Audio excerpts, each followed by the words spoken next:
Hello friends, it's been a while since I last seen you or spoke with you, and this is mainly because I think I promised you last time that I'll be talking a little bit about young people and their challenges, what they face, what they're going through in these times, and and for some reason I was hesitating, simply because there is so much information out on the social media about this topic.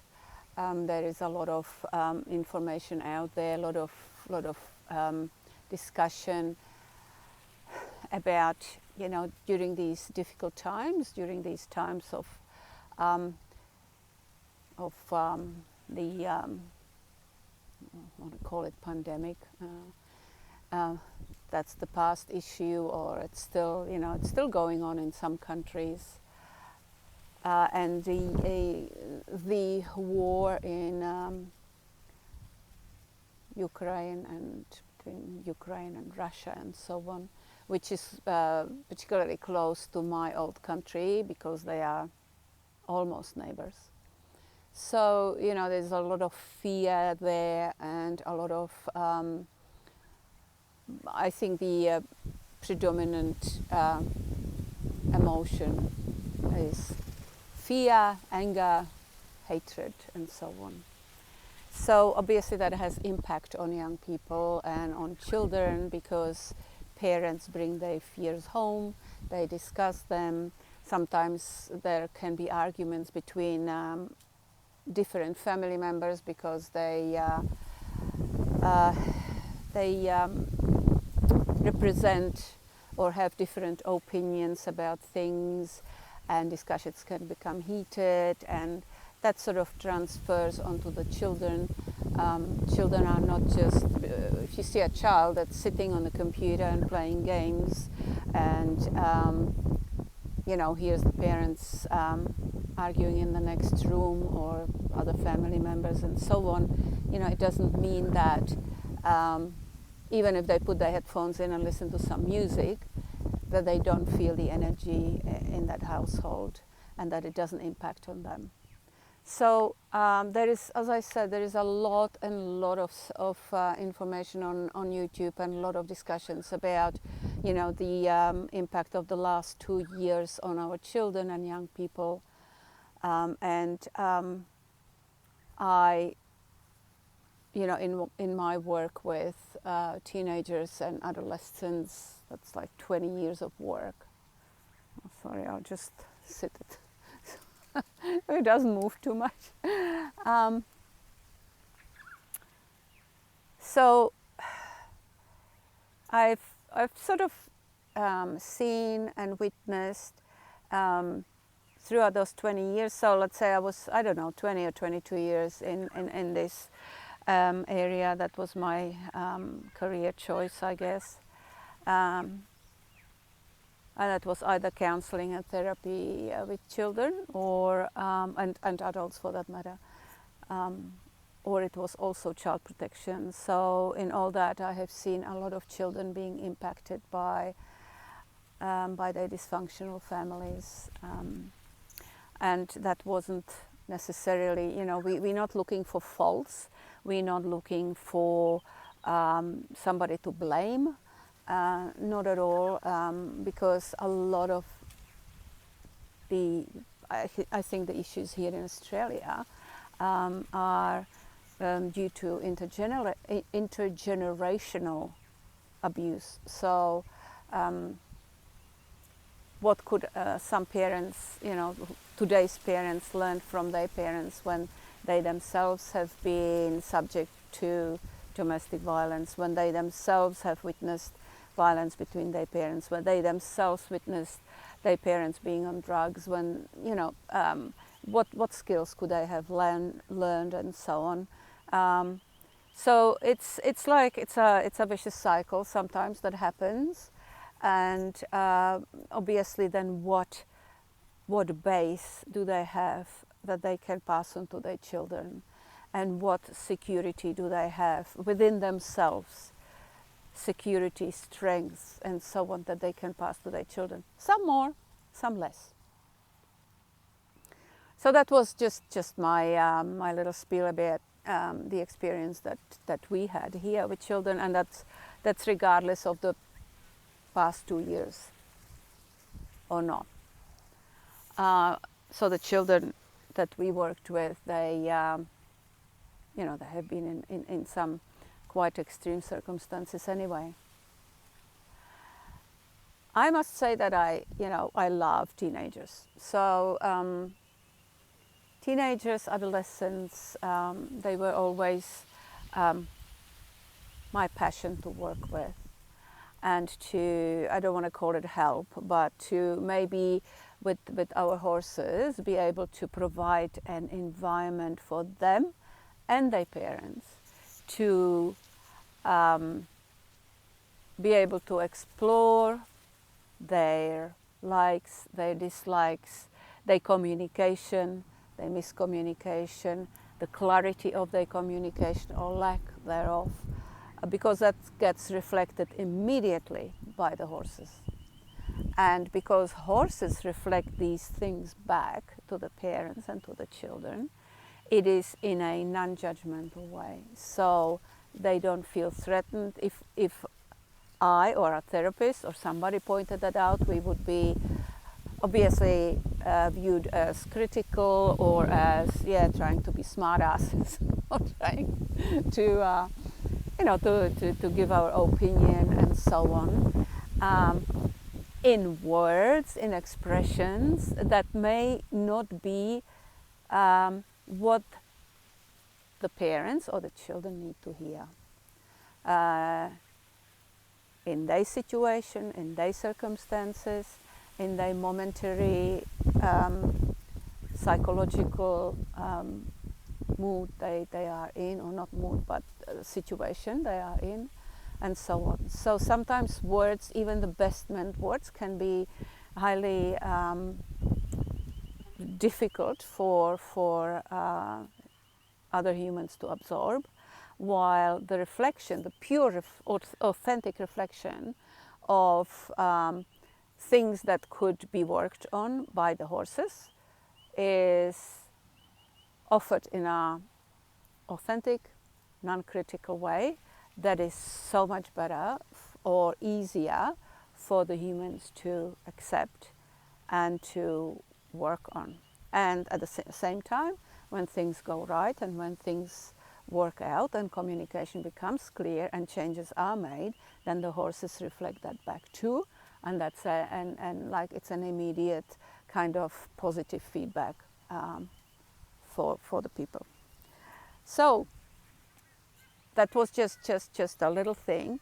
But what I wanted to say about young people today is that I think I wouldn't want to be a young person in this time and these times. That's me. That's my opinion. That's my feeling, because the fights and I don't mean physical fights. I mean the things they have to face in their lives.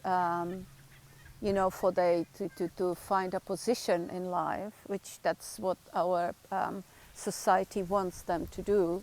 You have to have a position, you have to have a profession, you have to be good at it, you have to achieve, you have to have outcomes, results. We are simply based on results and outcomes, and driven by those things. And very little space is being given to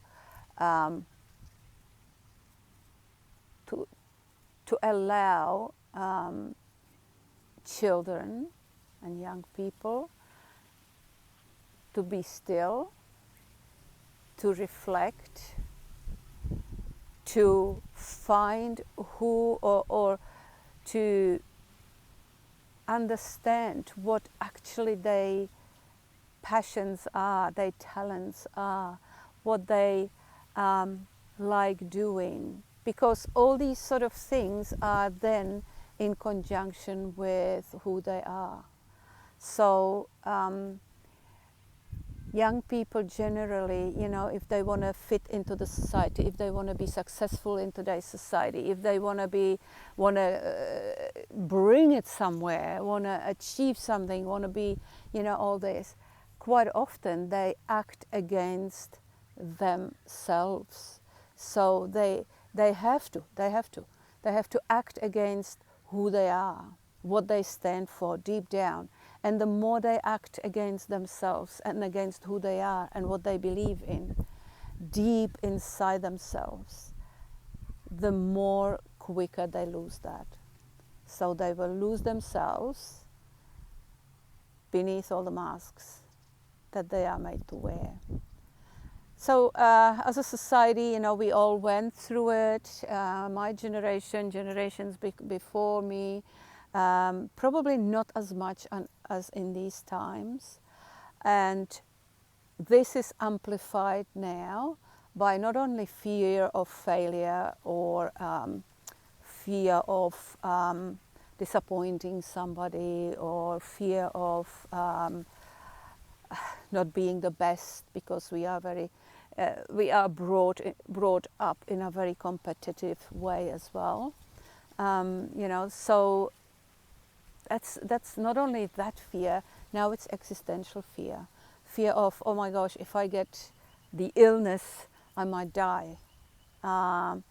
If the war is in that part of the world, it can expand and become a world war, and then I might have to go to the army and die. There is a big, huge fear of death that's been instilled in our children. And sometimes fear begets anger, and anger begets hate. And I see that a lot in Europe. I don't know if I see it too much in Australia. I haven't noticed that much, I guess, that much judgmentalism and hatred and so on. But I also have been much more following probably communication via YouTube and so on from Europe and from my old country. So it wouldn't be fair to say it's not here.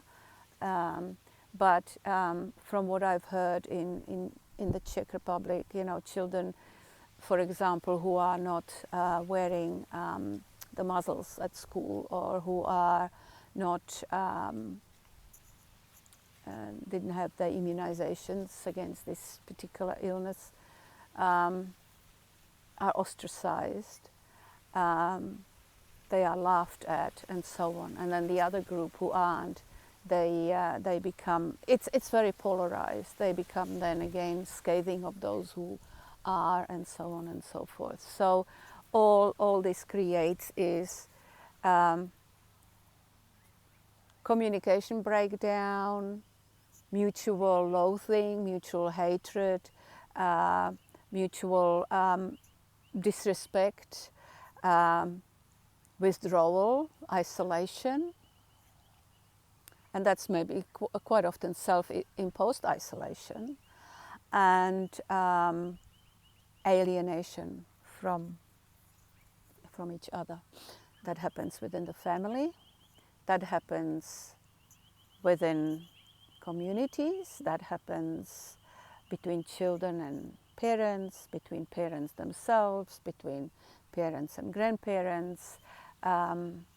It happens between friends, colleagues, and so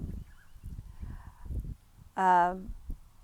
Why I'm talking about this is because family is really, it's not a cliche when I say that family is really the ultimate base for a healthy development of children. To quote the Bolivian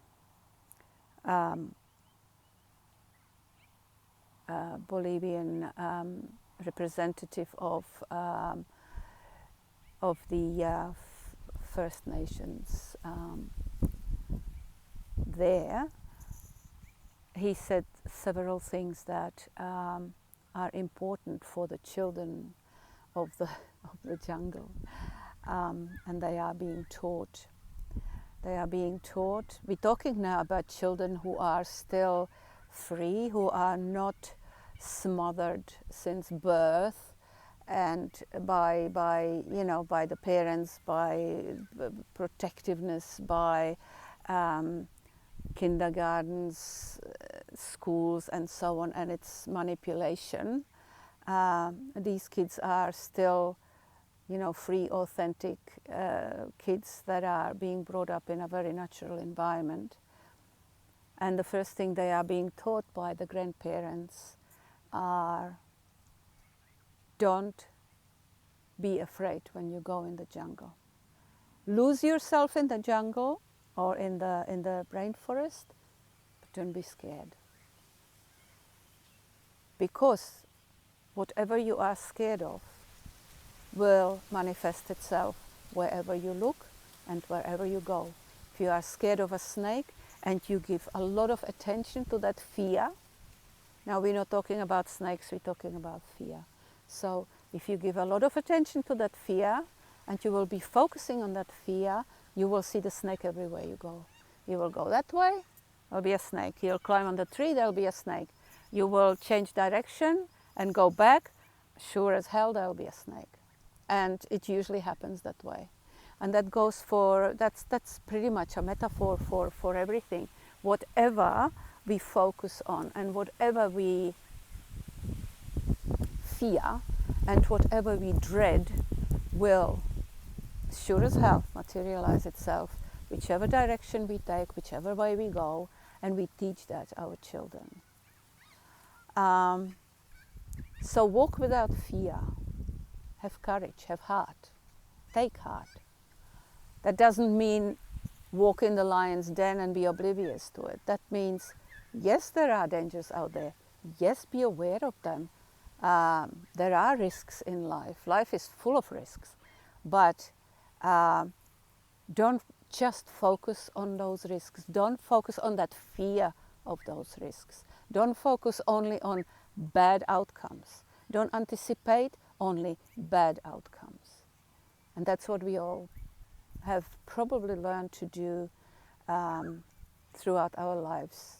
And also in the, probably more amplified in the past 2 years. And we're passing that on to our kids again.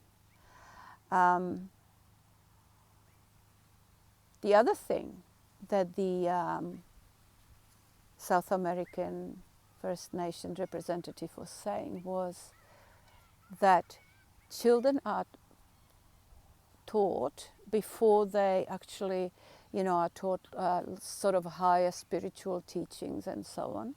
They are taught to have a healthy, loving relationship with their grandparents. So we're talking parents, grandparents, great-grandparents, ancestors.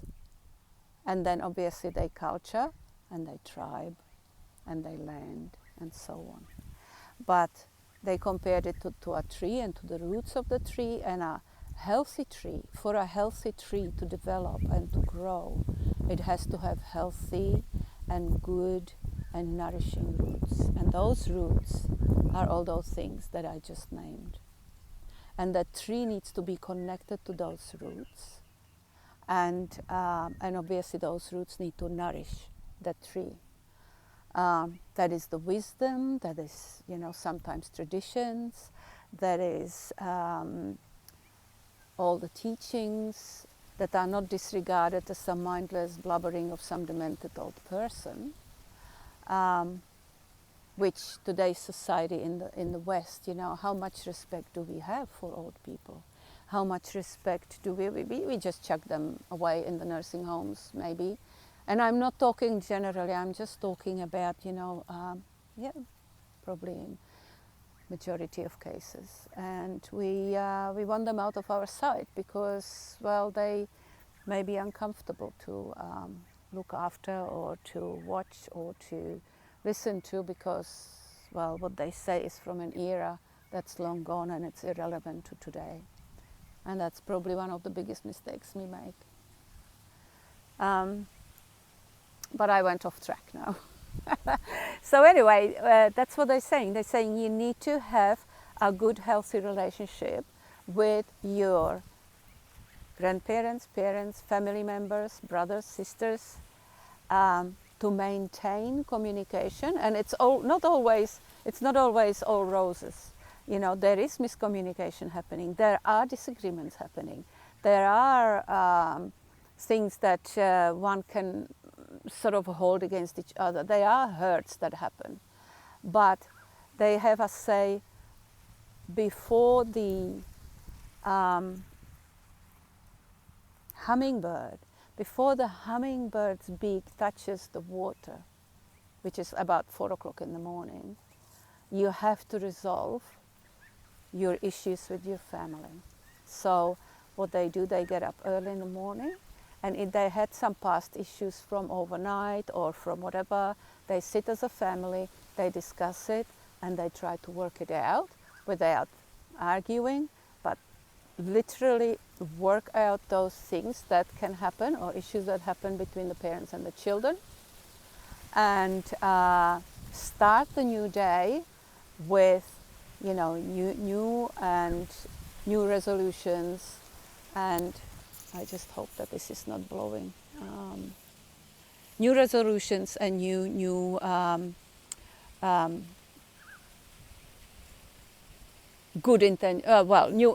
intentions to get along, okay, and to have those past hurts for the past day resolved and addressed and put away and forgiven.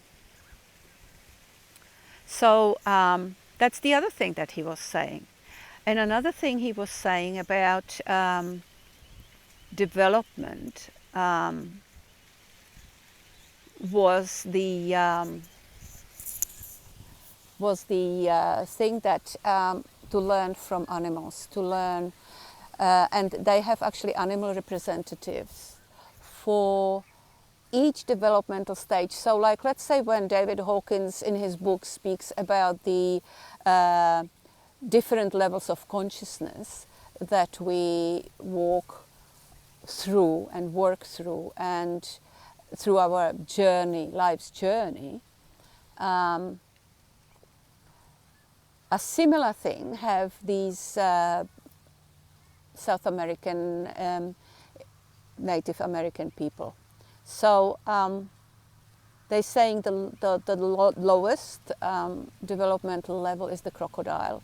And that would be probably the level that majority of us is on, you know, where sometimes we get governed by our emotions, you know, and those are mainly emotions of, let's say, fear. We get governed, so we do not have, I don't want to call control, but we are like in their wake, we are dragged by them, we are affected by them. And those are fear and hate and anger, like, you know, anger at others, and loathing and all these sort of things, aggression, and so on. And, you know, the metaphor being a crocodile is that I guess crocodile needs to be powerful, crocodile needs to be strong, crocodile needs to be aggressive, crocodile needs to be fast. It has to have those sort of very powerful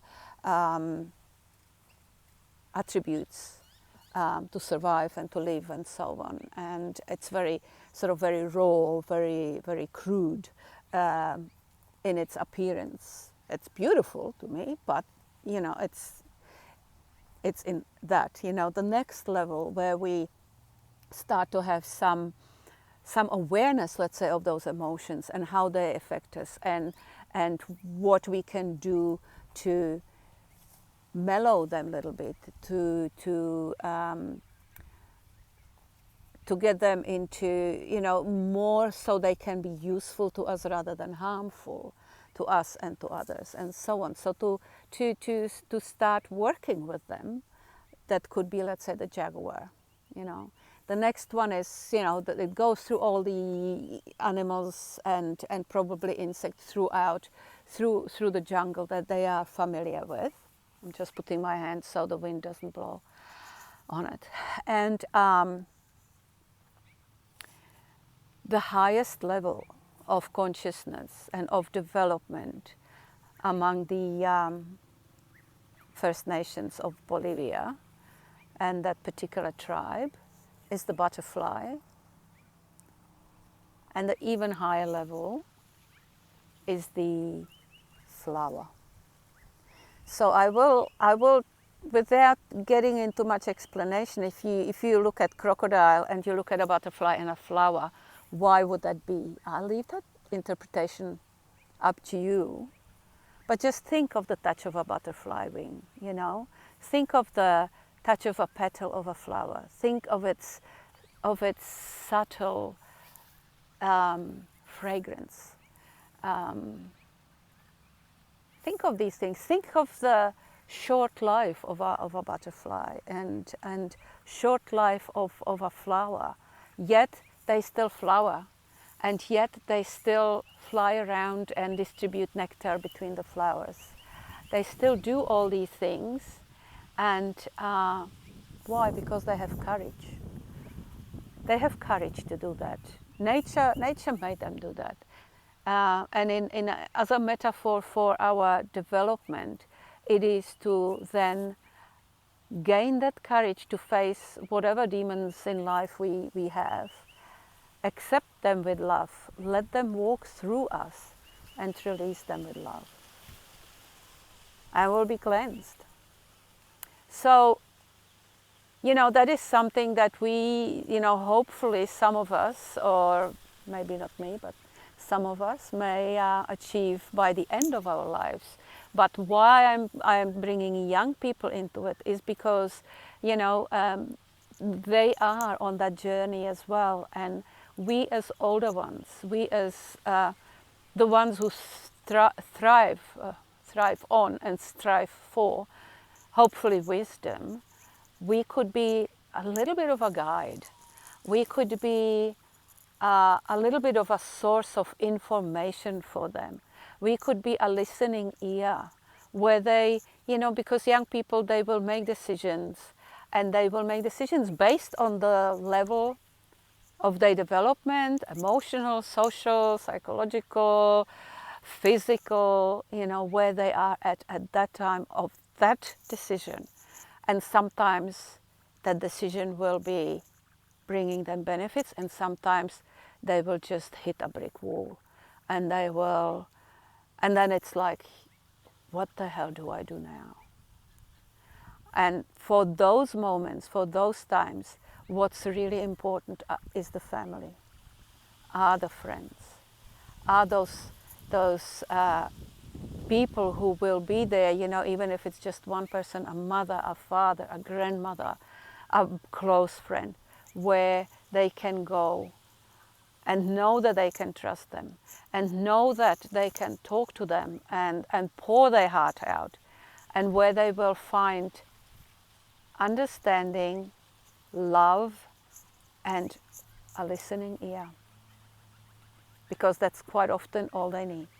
They need to talk to somebody, they need to verbalize what is in their heads. They need to say it in words so they can make sense of it. And then maybe once it's said, it becomes clearer. And once it's said, it can show a new path or a new way to changing things, or changing thinking, or changing attitudes, and so on. And I guess the path to adulthood and the path to an older age from youth is a path to simplicity, path to something that the old Greek philosophers, and I will just say it as we say it in Europe because I don't know the exact English pronunciation, is galene tes psyches, which means the quietness of the soul. And I think that's the butterfly, and I think that's the flower. When our soul is quiet, unburdened by all those tornadoes and cyclones of, you know, of life that we had to go through, because very few things matter. And indeed, very few things matter in life, you know. But we have to learn that, and we have to learn to accept that, and we have to learn to get there, and to be able to have that conversation with our soul. Means that happens very often through a lot of suffering and through a lot of difficulties that we face in life. And if we were lucky, we had somebody who guided us through it, or who was there in the hour of need, or who was there when the time was harsh, and who just listened, or who just said a kind word, and it was all that was needed. So let us be the same for our children, for our young people, because they are the strength, and they are the energy, and they have so much potential, and they have so much good in them, and they have so much good ahead of them, only if they see it, and only if they perceive it. So let's be just that little kind, loving oldie on their way, where they can go if they need to, if they choose to, and if they want somebody to hear them, to really hear them. Let's be the butterfly and the flower, gentle as them, loving as them, and not scared, not be frightened that we will get hurt. Okay, that would be probably all. I don't know if it made any sense. I was just making it up as I was going. It probably sounds like that. Next time, I actually did a little walk down to the river, which is just behind us. You see the horses. So past those bushes there is a wild, very wild environment there. Well, not very, but it's quite untouched. And we also, my friend and I, went down to the Gregory River, which is further up on the way to Woodgate. So we did a little bit of filming there. So that will be only a short video in the next few days. Alrighty, take care. Love you all. Bye.